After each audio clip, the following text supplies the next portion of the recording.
I'm Luke Storey. For the past 22 years, I've been relentlessly committed to my deepest passion, designing the ultimate lifestyle based on the most powerful principles of spirituality, health, psychology, and personal development. The Lifestylist Podcast is a show dedicated to sharing my discoveries and the experts behind them with you. What a day. Dan Pompa, here we go again, dude. Yeah, man. I think It's been last some time, years. I think the last time we've seen each other, but I think the first episode we did was on Zoom, pretty early on in the Lifestylist journey. And, now that I had a chance to grab you in person, I'm stoked to catch up. I think that interview was like, we were sitting in like... was it in person? Oh my it was God, at you're a right. convention center, like sitting in person. You're so right. Uh-huh. We were at the Bulletproof Conference in Pasadena. Pasadena, yeah. Yeah, I have a really funny story about what transpired right after our conversation, which I don't want to say on the show, but I had a really bizarre altercation with someone right after we did our interview there. No way. Yeah. I didn't know that. Yeah. He's highly renowned. It's not Dave Asprey, by the way, but he's a really well-known guy, and there was a whole drama backstage. Jeez. Yeah, I have like micro PTSD from that experience. Yeah. I'm sorry we brought that up. Yeah, no. I thought we did it on Zoom because at that time I wasn't doing very many in person. Yeah. Like I had an apartment and I had a little tiny office, and so most of the live ones I did would be at events. Yeah, I mean, I have to say, like most people are more fascinated about my story. I was far more fascinated about your story. Right. I mean, I think that it just like, and captivate. I think we saw you at dinner and my wife, and that's where I got your story. And I think I was on your podcast. Yes. And that was Zoom. Yes, that was Zoom. That's right. what you remember to your defense. See, he still has a good memory, folks. Yeah, let's hope so. With the amount of nootropics I've been taking this weekend, I better remember something. All right. So let's jump right into it. You're known for a lot of things. I mean, in our world, you're a micro celebrity of sorts. And I think many people will be aware of your work that are listening. Some won't. When I think of Dan Pompa, I think, oh, he's the guy that like has Detox nailed. And I know you do a lot of other things. Yeah.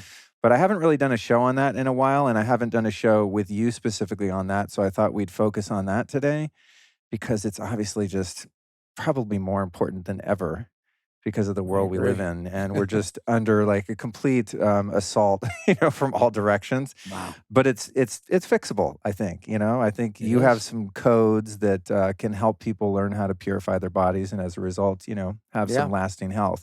So let's start with what are the toxins, like the dirty dozen of sorts that you think are most important for people to pay attention to, get tested, and then work to get out? Like, is it glyphosate? Is it metals? Is it mold? Like, what's the nasties lately? Well, you talked, there's some good ones right there. One thing I found is if you give people the long list, then it's like, everything's toxic, forget it. Right. So I'll talk about the three that I find, because I deal with people who have unexplainable illnesses, right? Autoimmune, hormone dysregulation, I can't lose weight, energy, brain fog, my thyroid's malfunction. It started with that. Now it's this, anxiety, can't sleep.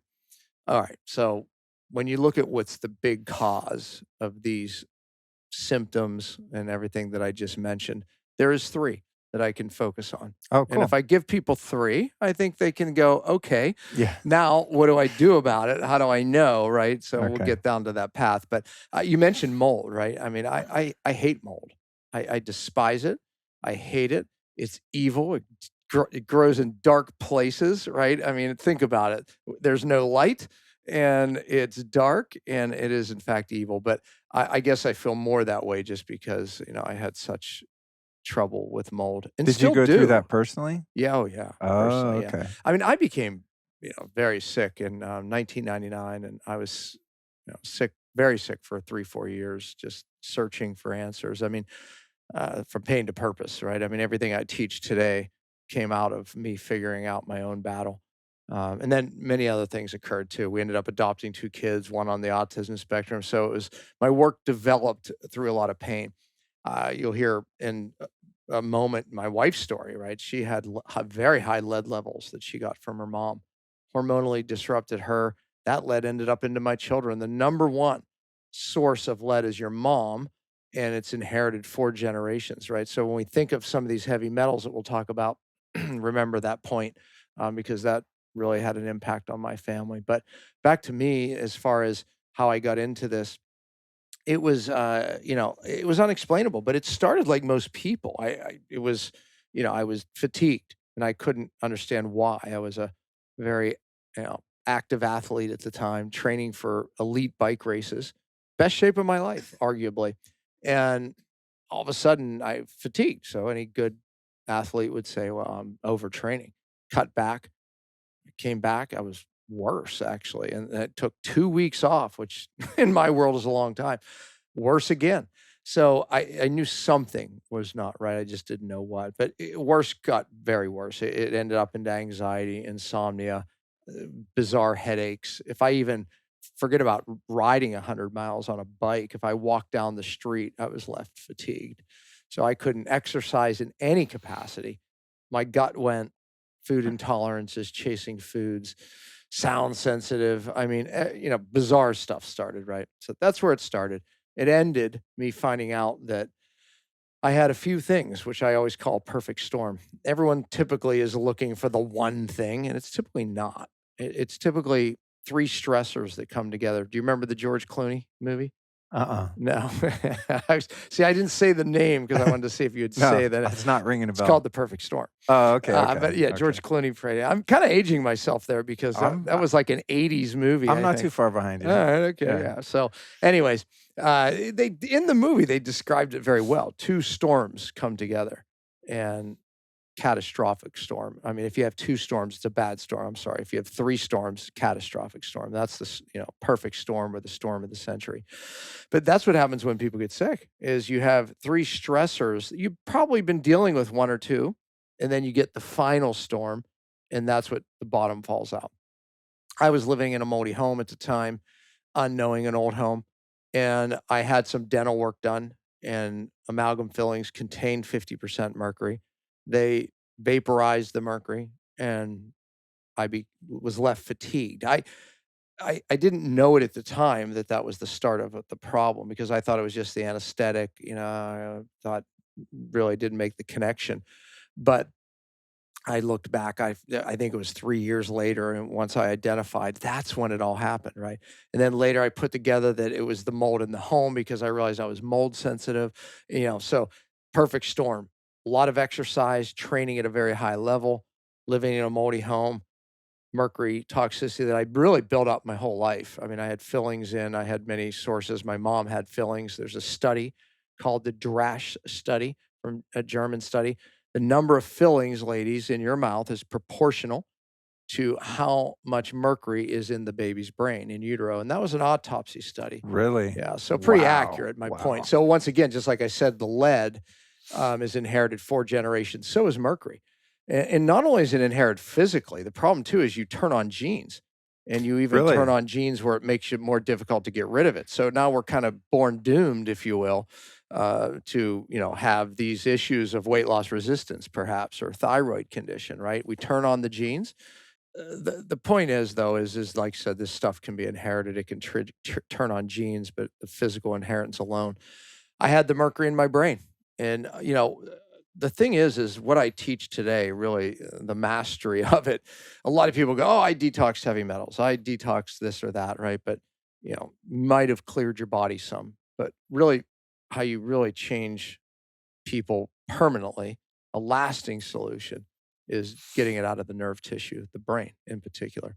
So that's really what I'm known for is, my detox at the cellular level, but the brain in particular. Got it. Yeah. Got it. So anyways, I mean, just to say that mold is a big, big deal, evil. Yeah. Heavy metals we can talk a lot about because I think there's some, things that are misconceptions about how to get rid of it out of the body and also even the exposures. Okay. And then there is a third, Okay. and I'll just lay it on the table, then we can dig into this as you want.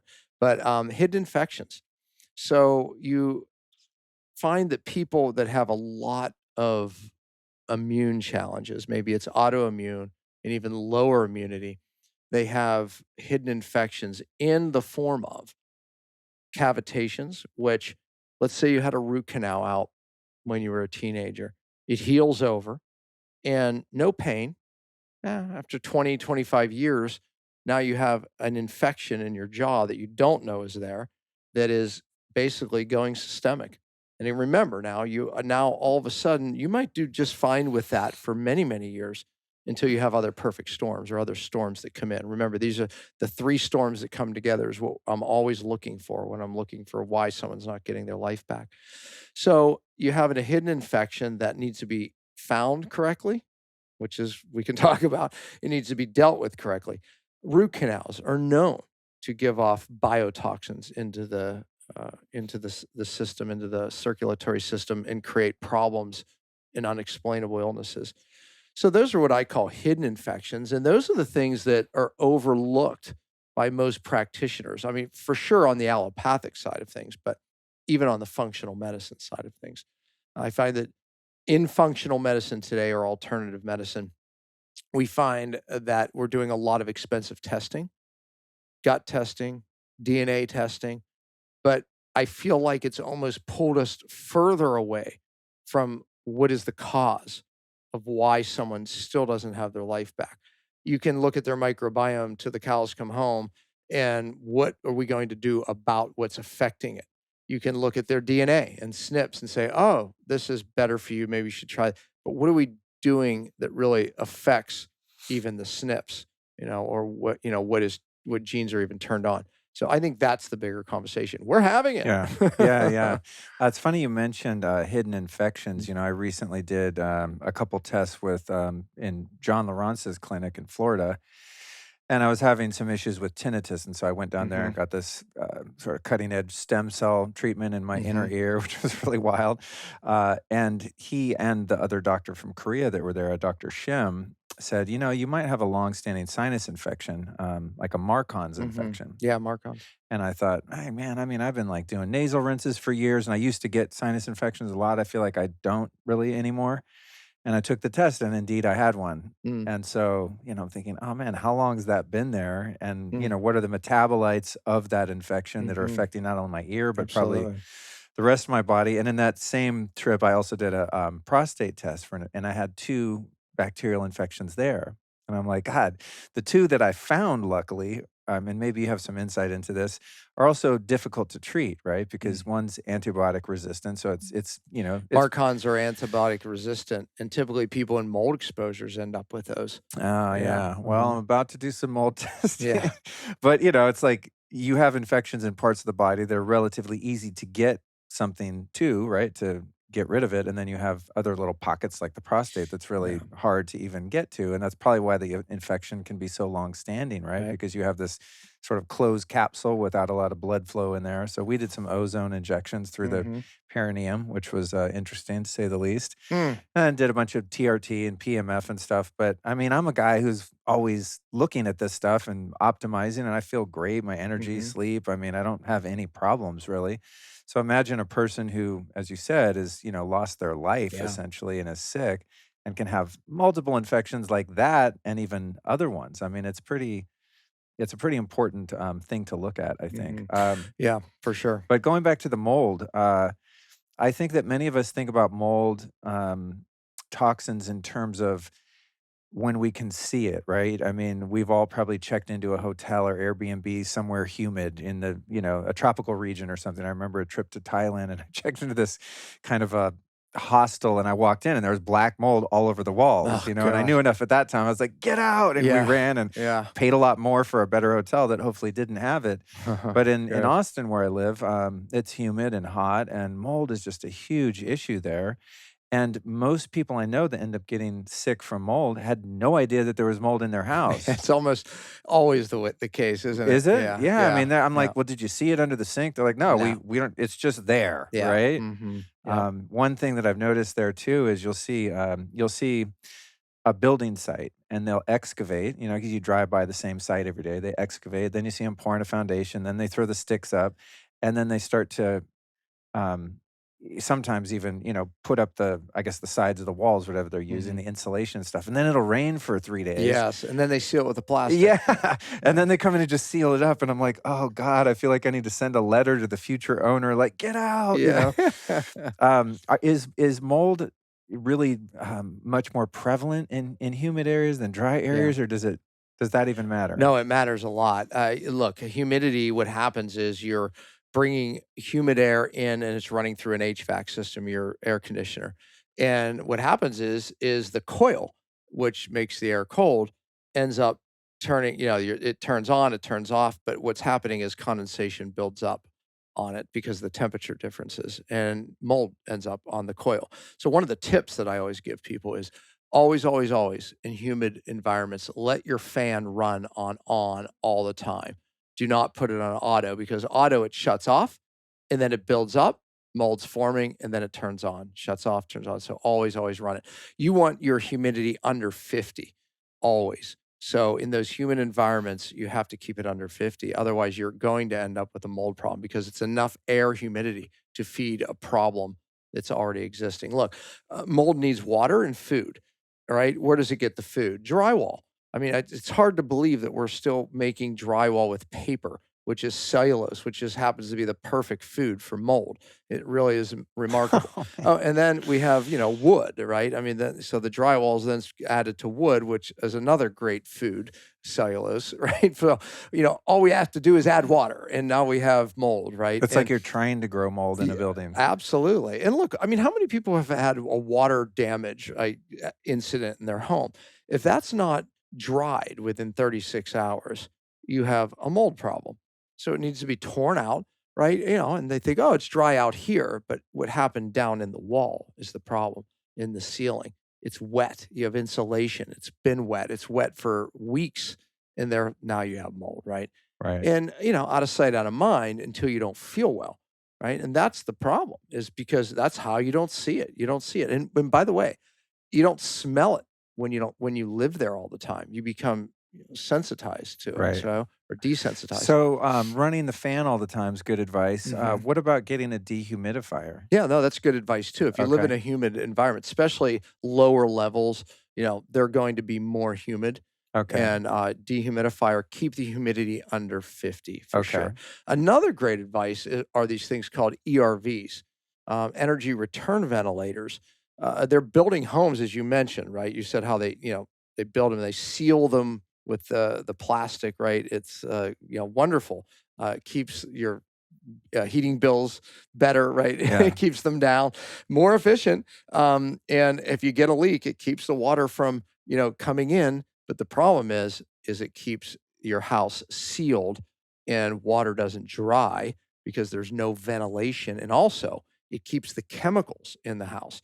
So now we're building all these things with all these different chemicals, flame retardants, and we're sealing the homes tightly. So if you do get water damage, you have mold, and you're sealing the chemicals in, ERVs are the answer, meaning these energy return ventilators pull outside air in, and they bring stale air out. Oh, cool. And look, they're not even that expensive. You can have any HVAC guy put one in, and it will transform your air in your house. I think every home should have one. Oh, and by the way, it's law that commercial buildings actually have to have them. Oh, but wow. they're not putting them in homes. Commercial buildings have them because we don't want to be sued because of bad air, right? And you have sick building syndromes. So now in commercial buildings, you have to have them, but we need them in homes. You need them in your home. You need to have this air circulation and ventilation. It will decrease mold. It will decrease your toxic levels, formaldehyde levels. I mean, you could go through a long list. It's one of the it's like having whole house water filtration or water filtration, right? It's hard to believe that people still drink tap water, but I'm sure you don't, but people do. But for me, it's as important as filtered water. Yeah, that's great. What do you think about these ultraviolet light tubes that they can put in the coils, which is what I did recently. So it works. HVAC guy said, you got some condensation in there. It could be a problem. Exactly. So.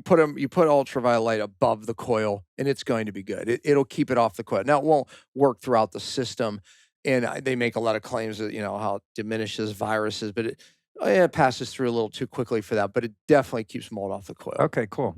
Then in terms of, I don't know, we're going to get into mold so much, but this is important. I did a show recently with a guy, Michael Rubino, the mold medic. Yeah. And he came out to our house. And Michael, he's good at what he does. Okay, cool. Yeah, he gave me some recommendations on how to guide our GC to get some mold out of our house when we first bought it. Yeah, and by the way, I'm sure Michael covered this, but I don't want to beat the horse here, but you can't just do an air test in a house, right? It's more complicated than that, because I can't tell you how many times this weekend I had this conversation. Oh, I tested my house because I was doing a test called a visual contrast sensitivity test, which is still the most accurate way to see if you actually have biotoxic illness, which is mold illness. And people, you could tell when they're in a mold exposure or had a past one just by their score. And you lose the visual contrast, or at least the ability to see contrast. And I would say to people, wow, you're in a mold exposure. And they would be like, no, I thought maybe, but I had it tested. How'd you test it? Air test. Yeah, okay. Yeah, I wish it were so easy, right? I mean, you have to have, we use a guy named Ryan Blaser. Oh, I know Ryan. Check My Home. Love him. Yeah, Ryan's great. Yeah. And anyways, he'll do a virtual inspection with people, and then even maybe make some suggestions of some testing that they might want to start with. But then you got to test behind wall cavities. I mean, you got to look for like, where's the areas of possible mold, and test behind those things. Dust test compared to outside air, inside air, bacteria testing. I mean, it's not what you think, right? Testing homes for mold, you got to do it right. And just like testing the body. So when it comes to getting mold in your body, now that a lot of people listening have probably had exposure, what is different about detox protocols for mold versus heavy metals or pesticides or anything else you've accumulated? Is it a different sort of system involved there in getting the a little mold bit? out? Yeah, a little bit. My system, which we can talk about in a moment, we first have to upregulate cellular function. I always say real detox is at the cellular level.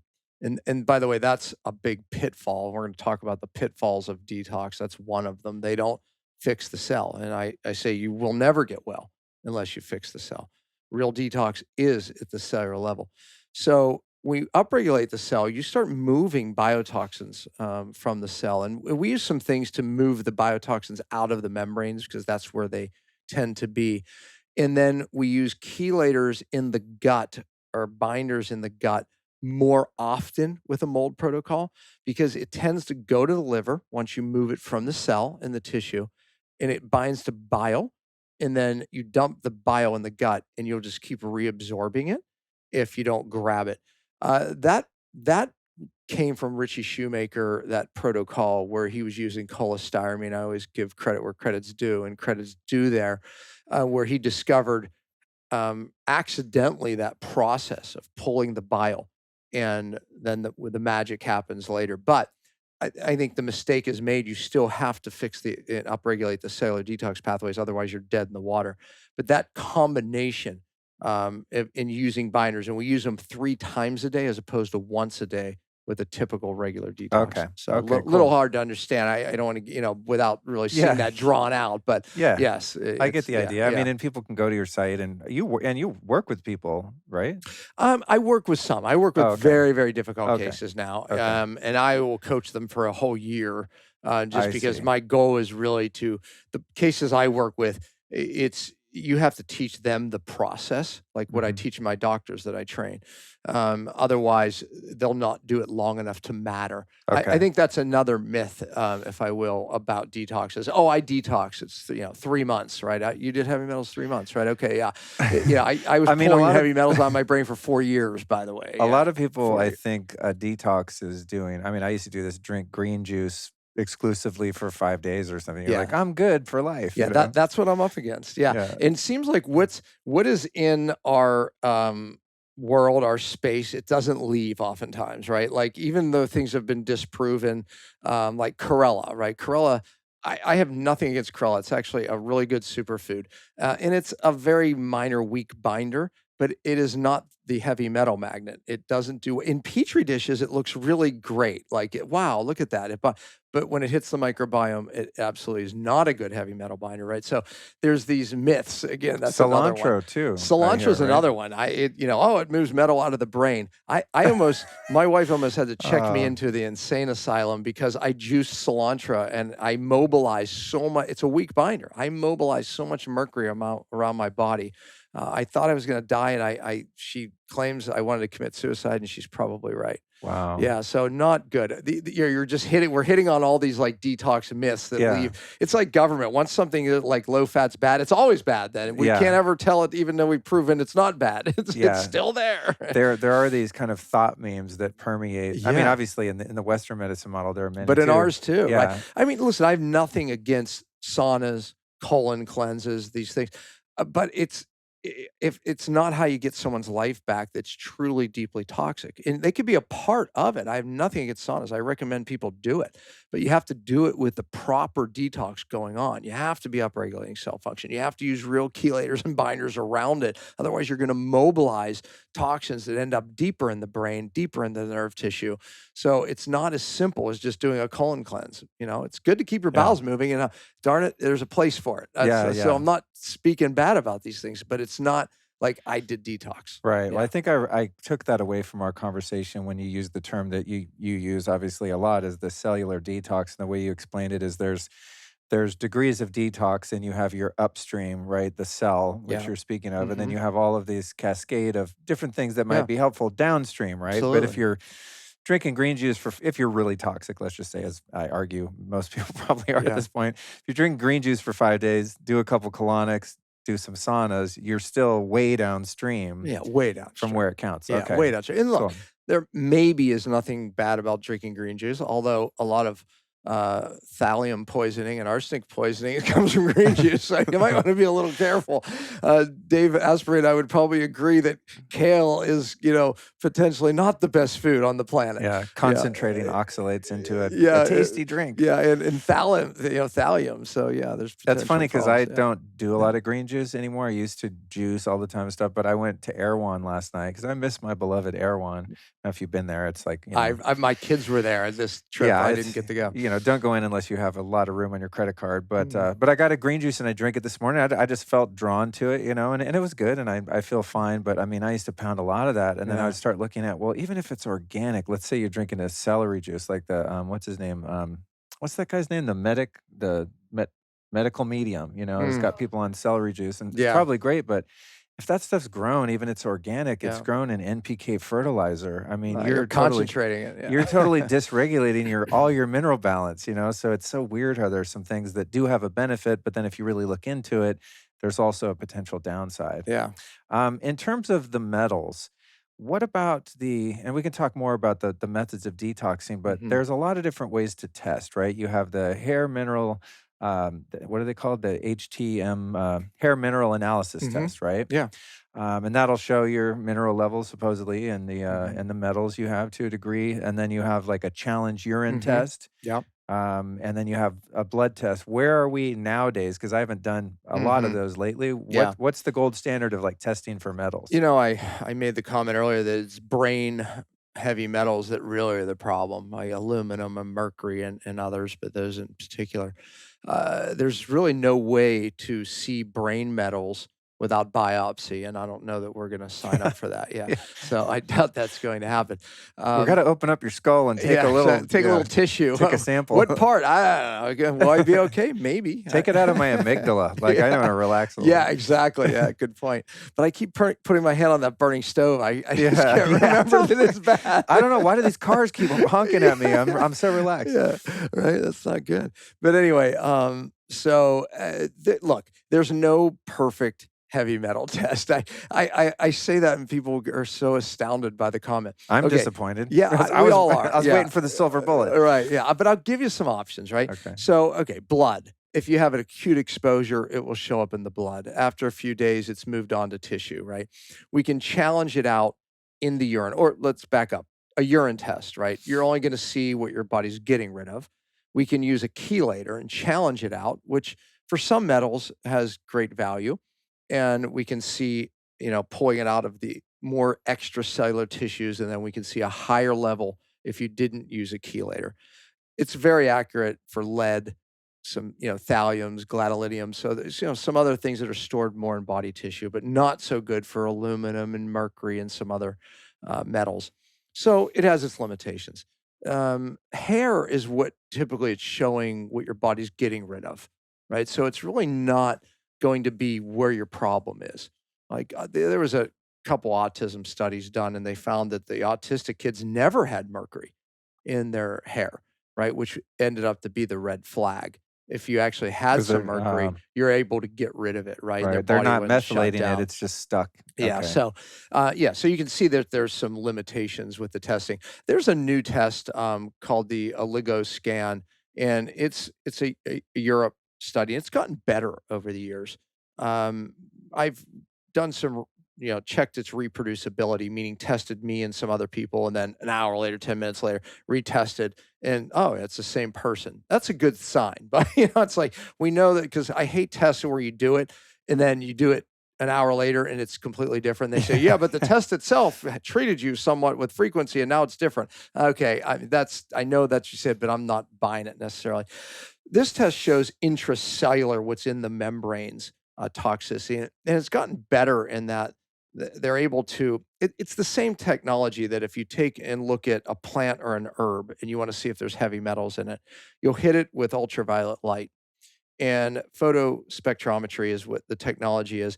And then it basically reflects a pattern back, a wavelength back, and it's measurable. Now, when you do that in science in a lab, you have to know the exact amount of material you have. Otherwise, you could throw the test results off because there's an algorithm. So it's the same with the body. You have to know your weight. If you screw that up, you could throw the test off. You even have to know your blood type. But so they look at those parameters, and they're able to now, with much greater accuracy, look at what's more in the cell. Now, not perfect, because we just still don't know what's in your brain. So, but at least we're able to put some of these tests together and get a better idea. Cool. What about? I'm doing the illegal scan actually downstairs. You should run down. Really? Not right now, but Will it be there when we're done still? I hope so. If not, I don't know what time it is. I'll make my team do it for you. It's 5:02. Yeah, I'd love to do that. Yeah. I didn't even make it to your booth. I knew you were here, but I get caught up doing more podcasts. Believe me. Yeah, I mean, there's a school of thought that's shared by many that toxin exposure, although it's to a greater degree now, our bodies have always been exposed to poisons and toxins, and that if you have enough metabolic energy, and if you have the proper balance of minerals that are the counterparts to some of these toxins, that your body, your redox is high enough that you should just be constantly detoxing naturally. And specifically, I'm thinking of things like if you're getting enough selenium, then that's going to get the mercury out. So some people would say if you eat a lot of fish that are high in mercury, doesn't really matter because the selenium in the fish is going to balance it out. Or in the case of aluminum, which I'm currently working on, that silica is like the antagonist to that. And then with something like fluoride, you've got iodine, right? So there's seems to be these counterparts that nature has created where if you can balance them out, your body should be able to detox. What's your perspective on kind of leaving things alone and, putting some inputs in that are going to help your body actually just do what it's meant to do? Yeah, in a perfect world, perfect system, I agree with all that, right? I mean, because nature always, innate intelligence always has a homeostasis, a way to balance itself, a counter, act to this. It's when we interfere with that innate intelligence or, that ecosystem, right? We wouldn't have polluted lakes if we didn't interfere, right? Because in that lake is the perfect balance to keep it heavy metal free and the water clean and this and that, so water systems become polluted because we overwhelm the system. Well, same with our body. We overwhelm the internal environment to the point where now that's out of balance, right? So putting silver fillings that contain 50% mercury, that vaporize mercury into our brain 24/7. Oh, and especially when you drink hot liquids. And by the way, if that filling is 25, 30, 35 years old, it's still giving off mercury into your brain. Mercury vapor turns to inorganic mercury. It has a half-life longer than you live, and it accumulates in the tissues. So what does your body do with this? At some point, it's trying to counteract that, but you're overwhelming the system. So it doesn't matter how many Brazil nuts you eat to get your selenium. Yeah, exactly. Right. So, I mean, so it's just, we overwhelm the system, right? Yeah. And then you mentioned glyphosate earlier. Stephanie Seneff did the first study I saw. It was a 2012 study. And she found that glyphosate was making the metals that we're already exposed to. We talked about metals from mom. We talked about lead from mom, mercury from mom, and these already chemicals that we have in our body, and it allows them to cross deeper into the brain, right through the blood-brain barrier, because glyphosate opens up, and that's the chemical sprayed on most of our food today.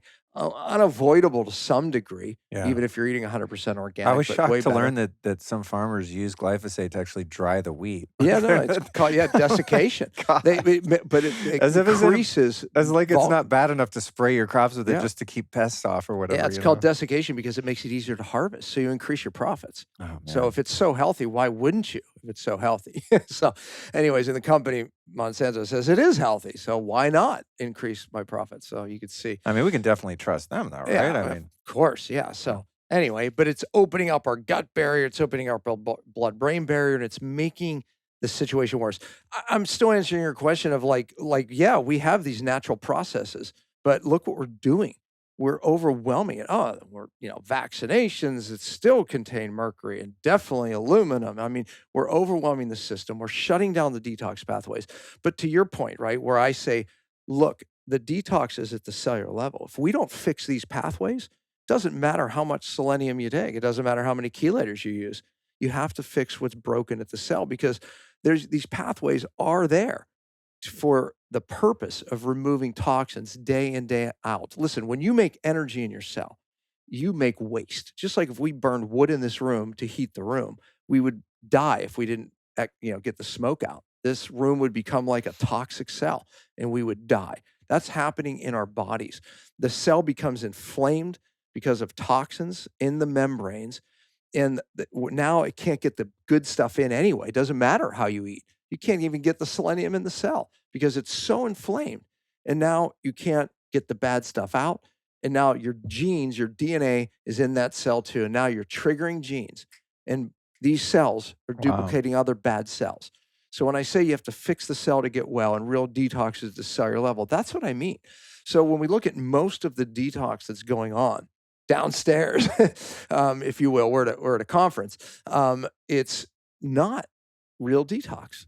You don't get people well by not understanding what is happening at the cell. So yes, do we give people the minerals needed in the process? Iodine, very important, I feel. Selenium is very important. Methylation, very important. But the point is you have to do that within the other system that we're trying to correct here. Cool. Very clear message. I appreciate that. And thanks for touching back on glyphosate. I try to mention glyphosate in any health-related show because I'm just like, someday someone that has some influence on legislation will hear it maybe and go, oh, yeah, maybe we should rethink this. It's probably a good idea. I mean, dude, every time I spent the last year and a half going to Home Depot a lot, unfortunately, and the first thing you see oftentimes when you walk in is just this huge end cap of Roundup. And I'm just like, God. Don't they watch the commercials that everyone else, I mean, the commercials now are saying, billions of dollars in lawsuits have been given because this stuff causes cancer, lymphoma, and there's a list of things. Like they're winning the lawsuits, meaning the science is clear. This stuff causes cancer and other diseases, and yet it's still sold in Home Depot. Yeah. If I owned Home Depot, I'd be like, could you take that stuff out of my store? Totally. Right? I mean, I always think about pets. You have your two lovely dogs here, and I have a dog and a cat at home, and it's like she loves to go run on lawns, and lawns, golf courses, they spray with atrazine, and people at home are probably spraying their lawns with Roundup, and I was like, get off the lawn. I hate to be a buzzkill, but it's like, man, it's just difficult to avoid. What's up with the thyroid? Thyroid function as it pertains to detox? Because I know that's something that you have some knowledge about. I spoke on that actually this weekend, and I felt the need to speak on it this weekend because I see a massive explosion right now happening, and we'll talk about it. There's a couple topics here, but post-COVID, I actually named and trademarked it post-COVID stress response. Oh, really? Why so many people have lost hair after COVID, long haulers, and what's wrong, and what we're doing to help fix it. But what's happening with this? First of all, let me just give you some statistics. Who is ending up with thyroid conditions, thyroiditis post-COVID? It's women under the age of 50. And it's typically women who had a subclinical thyroid issue, didn't know it, and got COVID. Their cells went into what I call a cellular danger response, whole nother topic. And basically to save their life, saw a foreign virus and locked them into this cellular danger response. They end up with thyroiditis. And that's happening in mostly women, but it's happening in men too. Men, you're not off the hook. But that's a reason why, and you have a lot of listeners right now going, oh my gosh, that's me. I myself was stunned at the numbers. I spoke the other day here, and I just said, I have just curious the group here, and it looked a little more than half the room, like that after COVID was losing hair. That was the only question I asked, or hair's thinning, or and then I said, okay, how many people still don't feel well? It was, another large portion of people. And finding that result in this demographic is pretty telling too. I mean, you're probably some of the most health conscious people in the world flying here to learn how to do it. Yeah, well, I mean, I argue that a lot of them are here also, though, to try to find an answer, right? And okay. Yeah, I mean, but you're right. But anyways, okay, so thyroid, I call it the canary in the coal mine, right? Meaning that I'm dating myself. I think you understand what that means. Maybe some of our listeners don't. Know, okay. They know. All right, they know? Really? Okay, because Yeah. I've had people say, or at least one of my kids go, Dad, I don't think people know what that means. What the heck are you talking about? Maybe I'm just older too. That's what it is. Do you know what that Bailey, means? Okay, you do? Okay. all right. How old are you, Bailey? 27? Okay, well, all right. Yeah. That's good. Well, Bailey is a really smart 27-year-old. But I mean, in defense of people who don't know what it is, we're not bringing canaries in coal mines anymore. And for those who don't know, they used to do that because the canary would be the first to die if there was a poisonous gas in the mine. Then the miners had a chance to come out. We have sophisticated equipment for that today. But the canary in the coal mine, meaning they're sensitive. They die easily with toxic exposure. Your thyroid is the canary in the coal mine. It's the first to go. So neurotoxins in particular, it goes right to the thyroid. And so we know that when people are neurotoxic, and we talked about mold, we talked about some heavy metals, we talked about hidden infections, they get a lot of these thyroid symptoms. Brain fog, right? That's actually a thyroid symptom. Constipation is actually a thyroid symptom. Believe it or not, depression is a thyroid symptom. Of course, low energy, of course, thinning hair, of course, temperature dysregulation, et cetera. And dry skin, thinning, aging skin. I mean, all of that is thyroid. But also the inability, weight loss resistance. How do we not talk about that? A lot of people can't lose weight today because of subclinical. And what that means is you have the symptoms, but you go to your doctor and you do a blood test and they go normal. Unfortunately, it takes about 20 years of that fun symptoms, those fun symptoms, till you finally go to your doctor insisting that you have a thyroid condition. And this time he runs and goes, oh, well, now you do. No, you had it for 20 years, subclinical. So it'll be subclinical for that long? That long, yeah. Oh, wow. And then 10 to 20, I find it definitely leaning on the 20 side. So then the problem is then they give you typically a medication T4, Synthroid is a T4. That's the inactive form of thyroid hormone that needs to be converted to the active form that gets its message in your cell, tells your mitochondria to burn fat for energy and make energy and all the fun things. And we don't have any of the symptoms that I just mentioned. All right, that works wonderful if it converts to T3. Oh, and then the other problem is, does the T3 get its message in the cell? Because, see, toxic people have inflamed cell membranes, as I already pointed out. Right. So it makes the cell kind of a closed system. Exactly. Okay. So all the receptors are to the thyroid hormone are on the cell membranes. And when you have inflammation of that, and that's one of the tests we were doing down there as well, then you don't get the message in. So it's like you have a $1,000 cell phone. It's a wonderful cell phone until you get away from cell phone towers. It's useless, right? Yeah. If it can't get its message. It's a cool camera. Yeah, that's true. So it's not useless. You can still take pictures of yourself dying in the forest. But anyway, so it has to connect to the cell phone tower. Your hormones have to connect to the receptor. So, I mean, one of the things I was teaching on this weekend was just that. Hormone problems, it's really not the lack of hormones that people think. Sometimes, but rarely. It's most often a hormone resistance problem. Think of type 2 diabetes, insulin resistance. You have plenty of insulin, oftentimes too much. But if insulin can't connect to the cell receptor, then you don't feel good, right? And all the symptoms of. Same with thyroid, same with that estrogen, I can go down a list. When your cells are inflamed, you're hormone resistant. So that's why people don't feel well. That's why you can't burn fat anymore. It's not your diet. It's why you exercise your butt off and still have love handles. It's why you don't have energy at the end of the day. It's why your brain doesn't work. So yes, the thyroid is just the first one that we look at and say, yeah, we know this set of symptoms. And it makes, this become the issue, right? But here's where functional medicine is failing. What is the cause of cellular inflammation? Toxins are the number one source. I could talk about other causes, but toxins are the number one source. And what are we doing about it?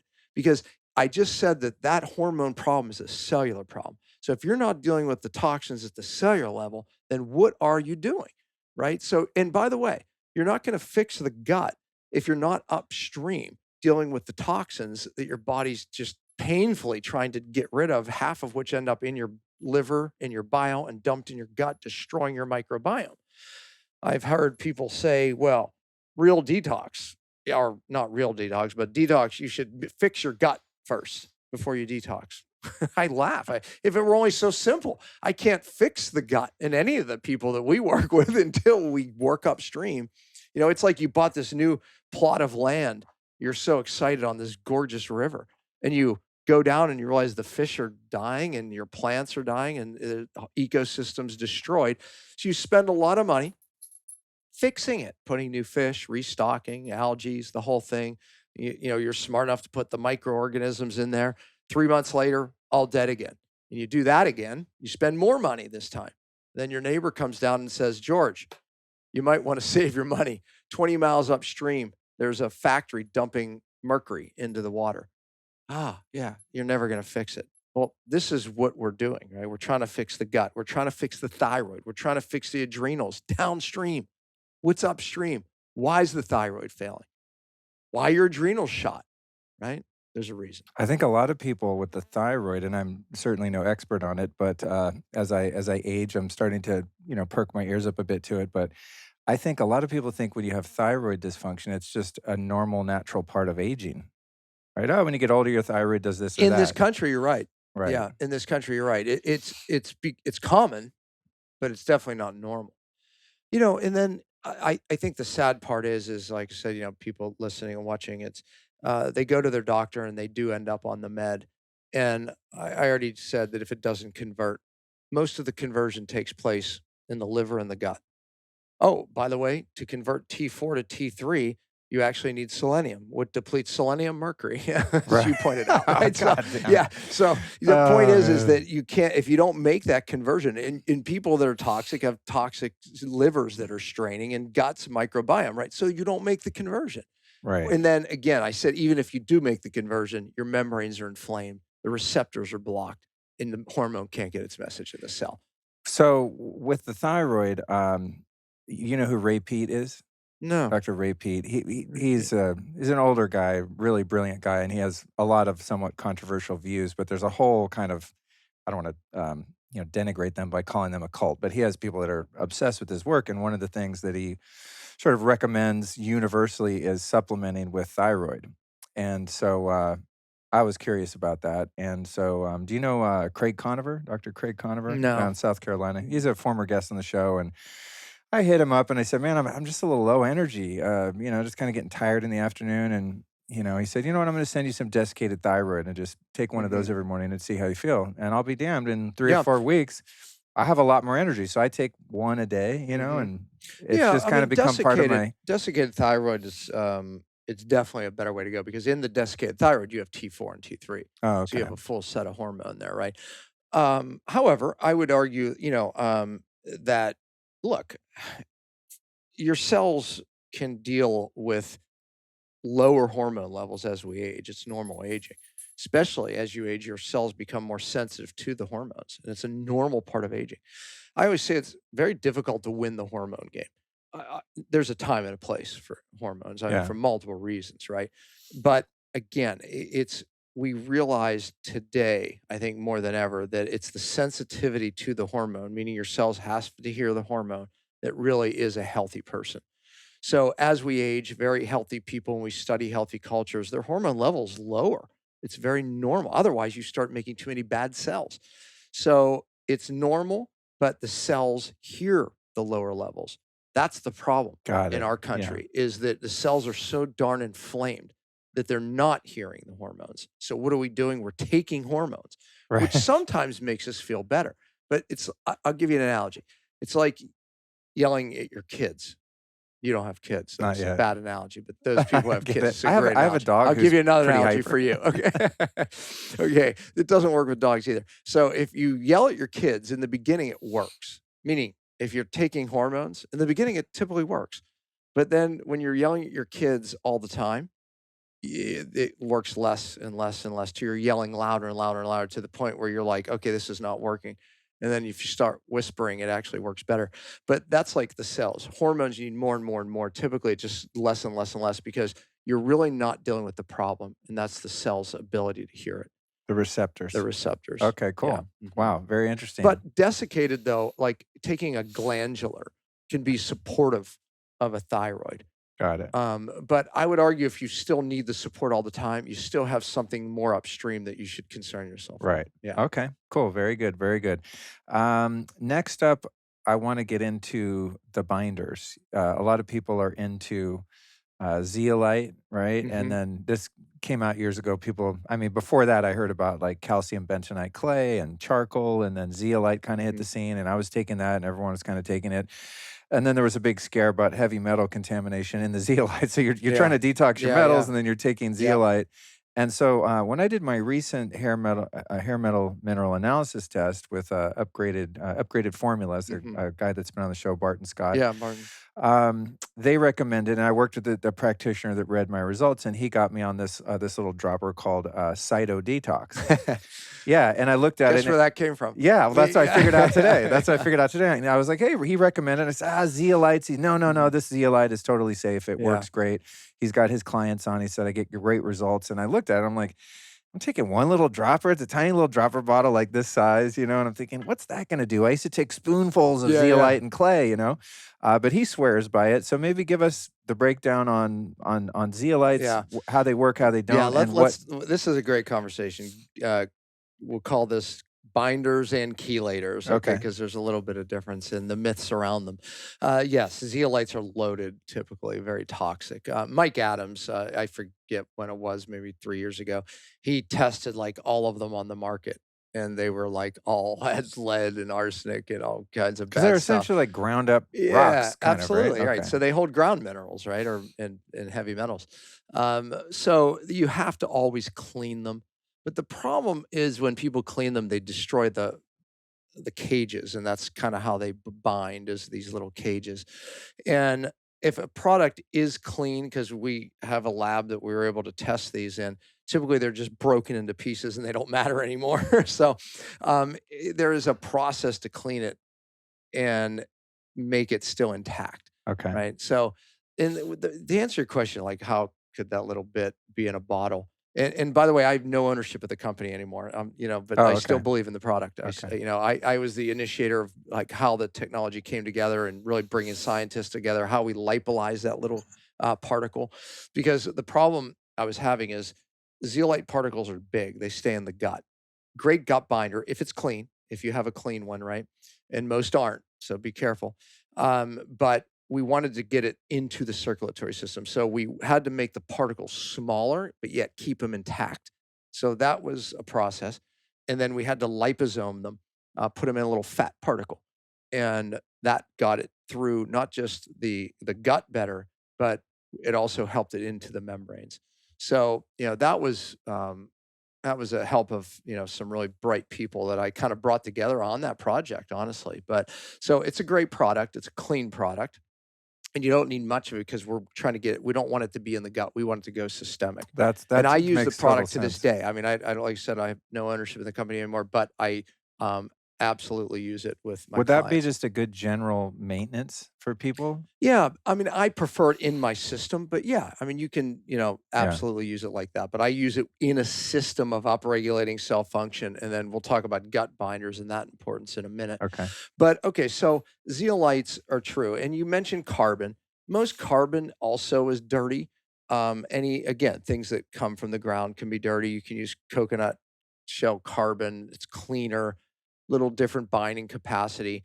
But carbons, they bind specific things, right? So I built out a product called Bind, and it has like Oh, that's four. yours too? They're Yeah, capsules? yeah, I built that. He got me on that too. Yeah, so it has That's funny. a specific carbon that is like you throw it in the air and it sticks. Very expensive carbon in that because most carbon really doesn't do a great job. Carbon is actually better for biotoxins, things like mold and infection type of toxins, than it is even heavy metals. So, and then you have humics, fulvates that are dirty.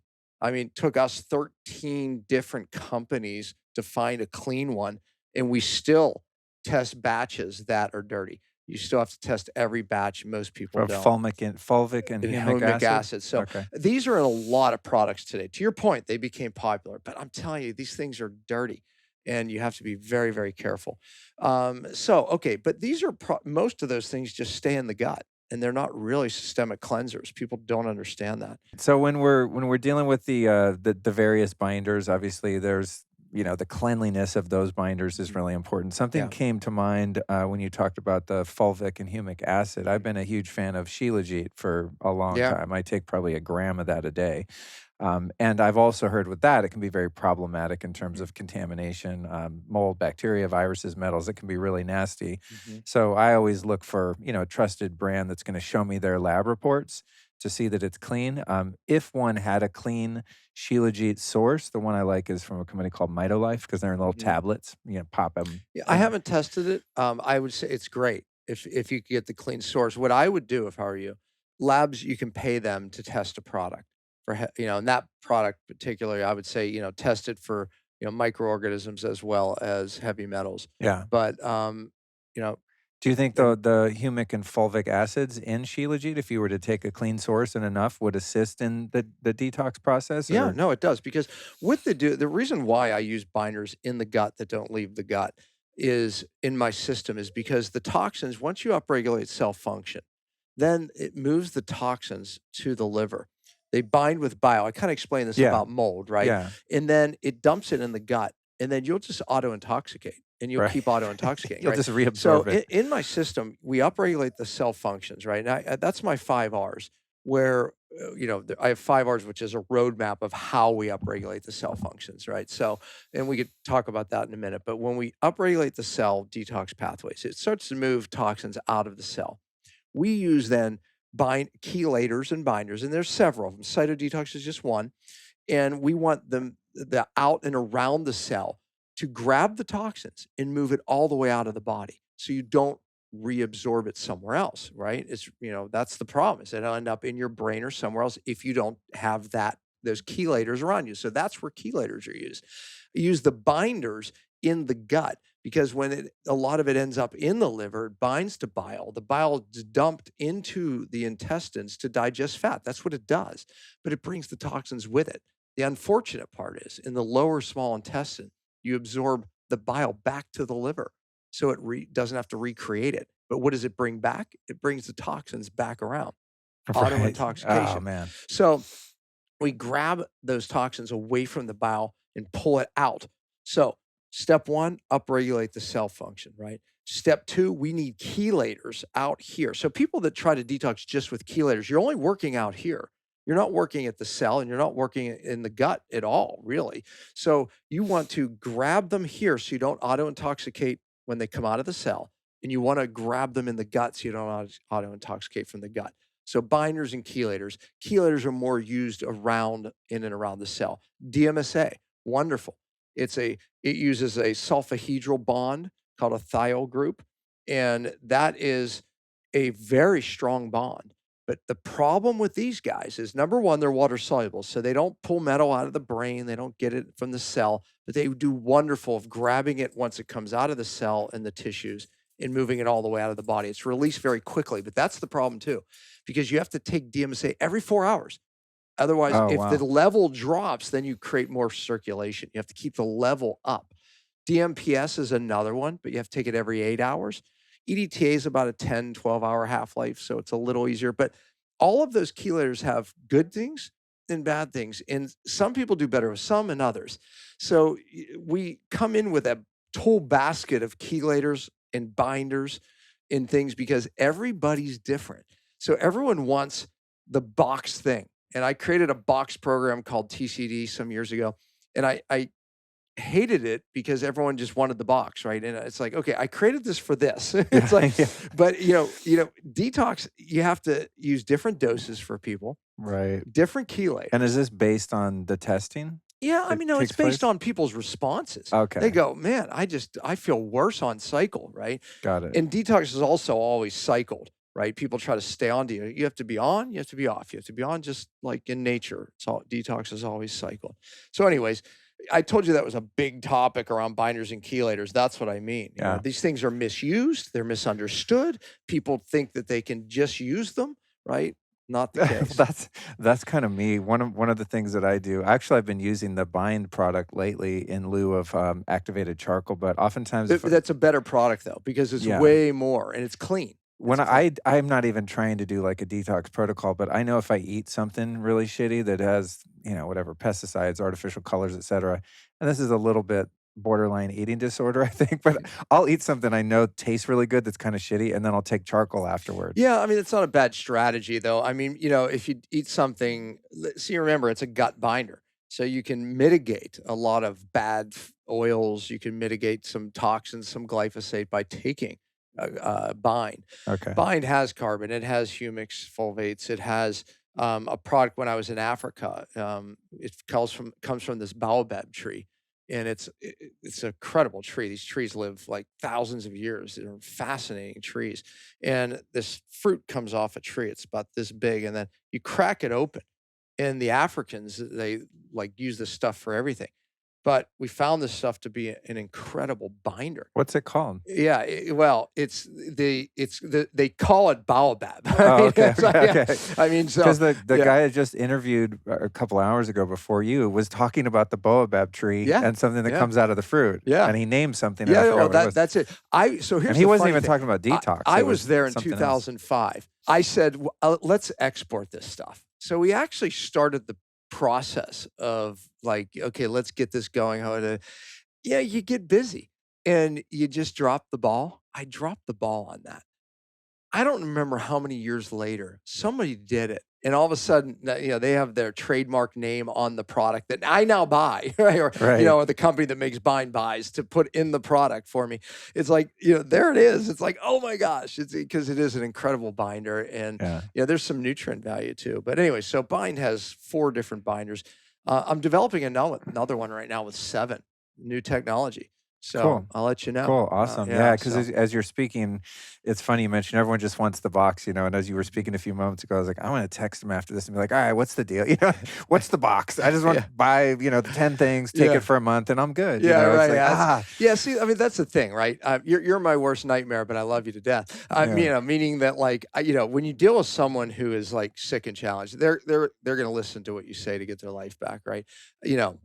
You're just biohacking around, you want to be healthy, and that's cool. I mean, the way you use things is cool, no problem, right? It's so no criticism here, but the point is though, if you're really trying to get heavy metals out of deep tissue, there has to be a consistent, following of a very, a program, a system that, so. And at this point, so you're working with a few select clients, and you mentioned that you're training doctors.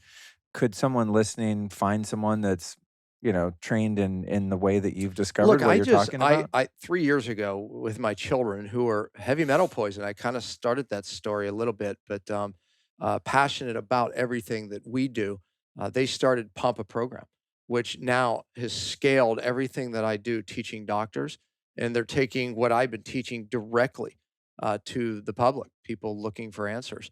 And they have a coach and a whole university that I built out. Oh, cool. And it's basically, if I would work with someone for a year, This is, you're working with someone who I've trained, intensely, and they're taking you through the process. And my kids passionately brought that to the world. I mean, Wow. yeah, I mean, Wow. you wouldn't believe, because the need is so high.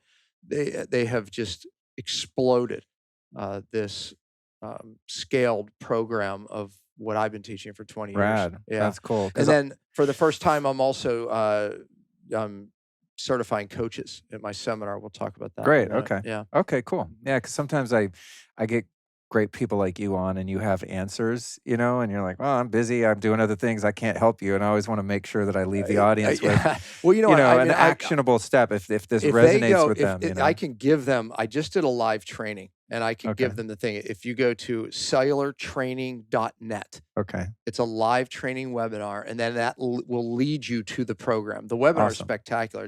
You'll hear really in depthly what I do, and you'll see me draw it out. But it will lead you to that program. Okay. And the program's amazing. And last time I did the show, I didn't have that. To your point, yeah, right? We talk about all these things, and then you kind of leave people going like, okay, I got to come to the guy's seminar, right? It's like, but no, there's a program for that reason. And we'll put all of that, you guys, in the show notes at lukestorey.com/pompa, Pompa. So anything we discussed here, we'll link out in there, including that program. I got a selfish question here. So, and I don't know if this is valid based on, as you said, with the hair mineral analysis test, it shows what your body's excreting. I got mine and there were no heavy metals except there was really high aluminum.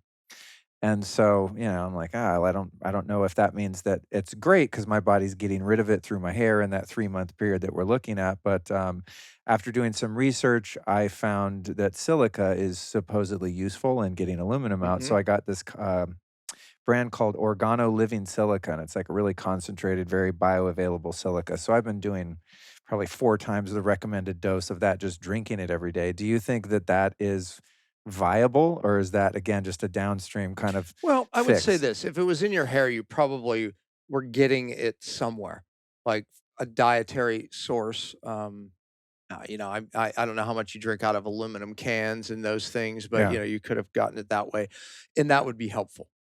If it's, and again, I don't think in the hair test it was reflecting what was in your brain. It doesn't work that way. But let's hypothetically just say if you had aluminum in the brain, that would not help.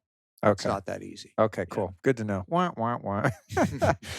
What about things like ozone and ozone dialysis? I just did a treatment back in Austin at a place called Alive and Well, and it's called EBO2. Yeah, we love that. EBO2. You like that? I've done it myself. I mean, I felt freaking amazing. Yeah. My wife, who just left, would say that we do a lot like you, a lot of biohacks and that. She said that made her feel amazing for days. Yeah, that was my experience That too. was hers. But the practitioner who administered that treatment, and for those listening, essentially you're taking blood out of one arm, running it through a dialysis membrane that's infused with ozone. So you're increasing the capacity for oxygen. Then that's running through this thing called the hemolumen, which is different frequencies of light, which is kind of sterilizing your blood. It goes back in. You do that 4 or 5 times.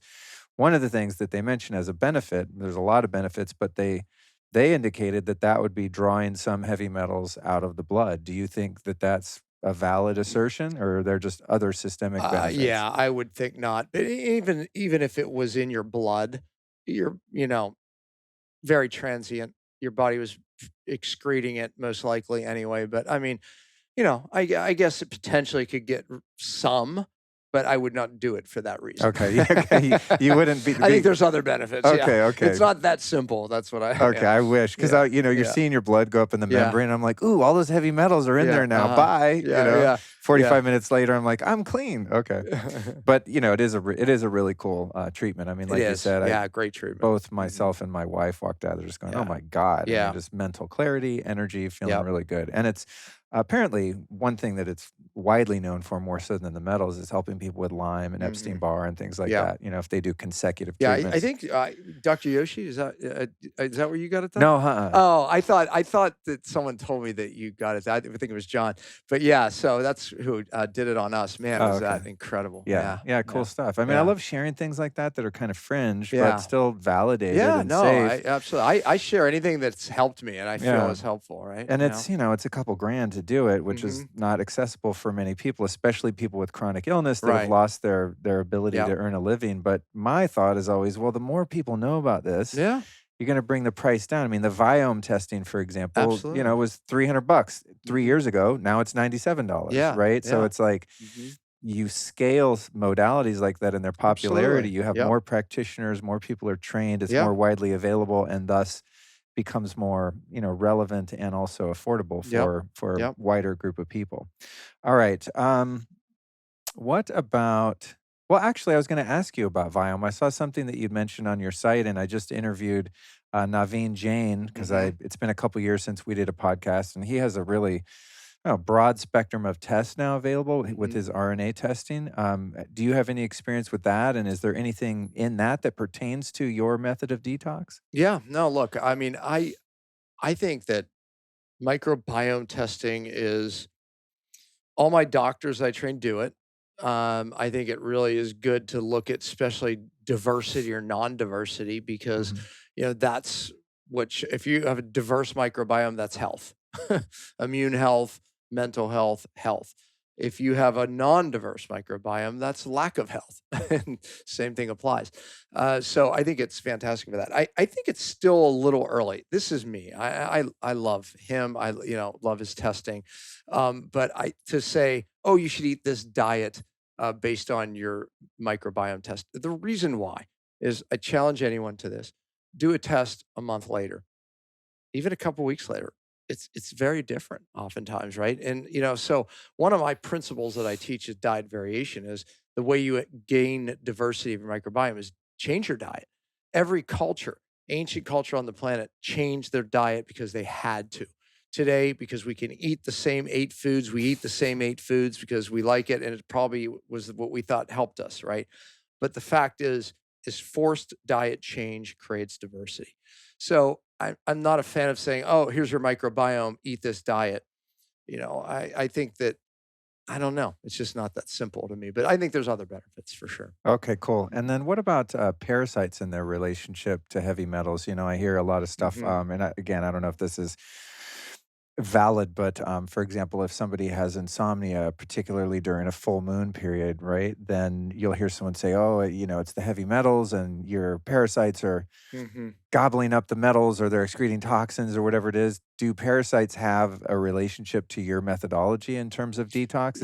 When is that addressed? And in my program, the doctors and the coaches are always trained by me to say, listen, when you start pulling metals out, you'll start finding parasites and pathogens come out because they hide in and around the heavy metals to hide from the immune system.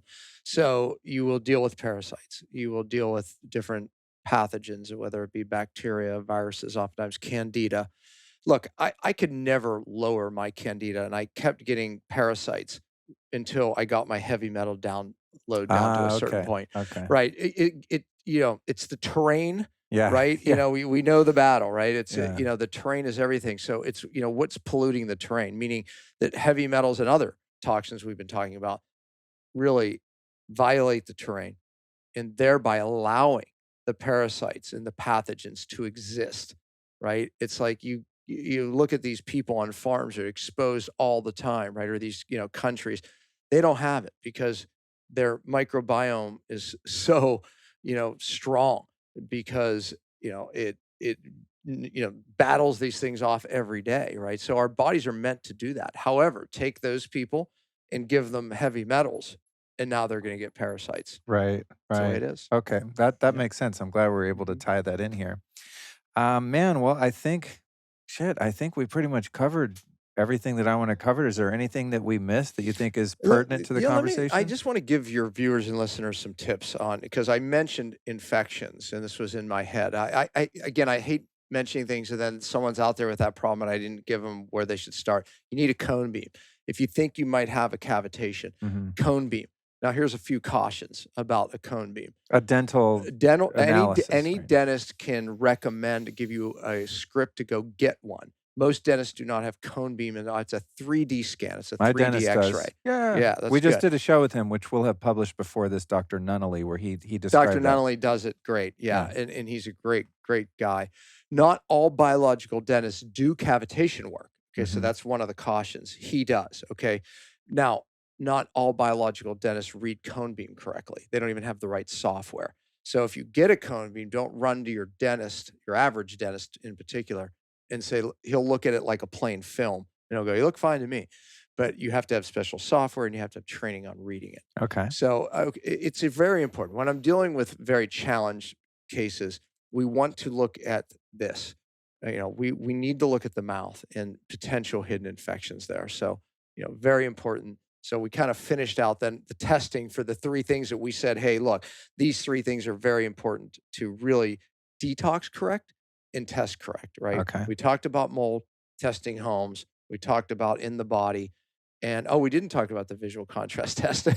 One more thing. And then hidden infections, the cone beam, very, very important.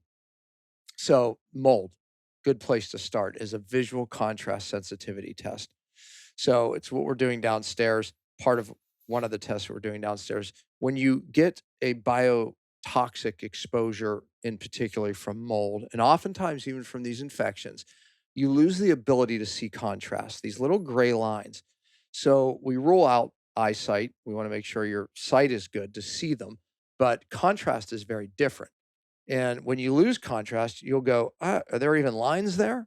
Well, there are. So from the test, we're able to see if you're in a mold exposure, past mold exposure, or maybe an infection.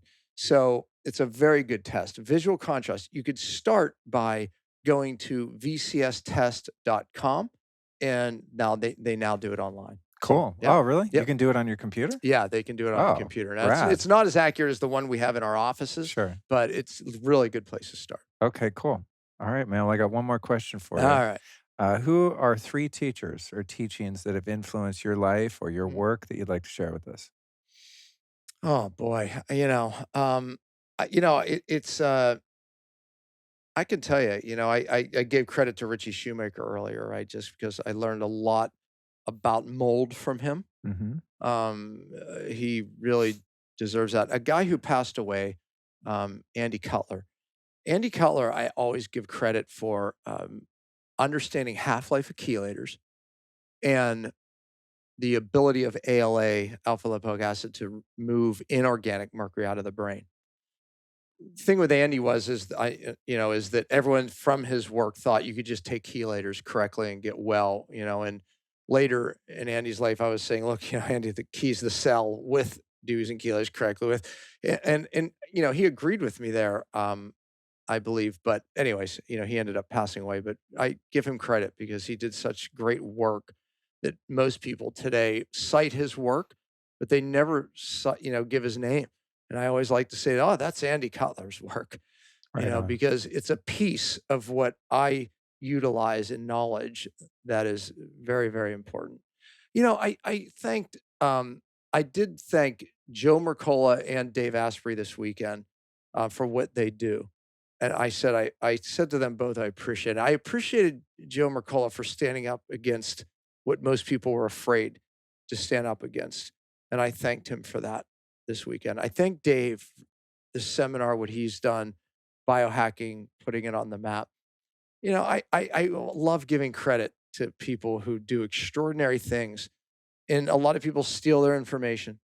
A lot of people don't give them credit and, piggyback on them. And, I want to give them credit. So Awesome. On your show, I'm giving them credit. Awesome. Thank you for that. I appreciate that. We got a couple bonuses in there too.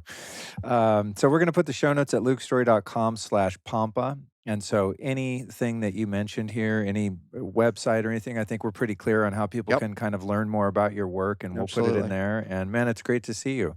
Great to see I you, love man. you and your wife, and we've Appreciate run it, into brother. each other over the years, and it's great to get to hang and get kind of an update on where you are with your work. So thank you for Awesome. sharing a lot of valuable information. I appreciate it.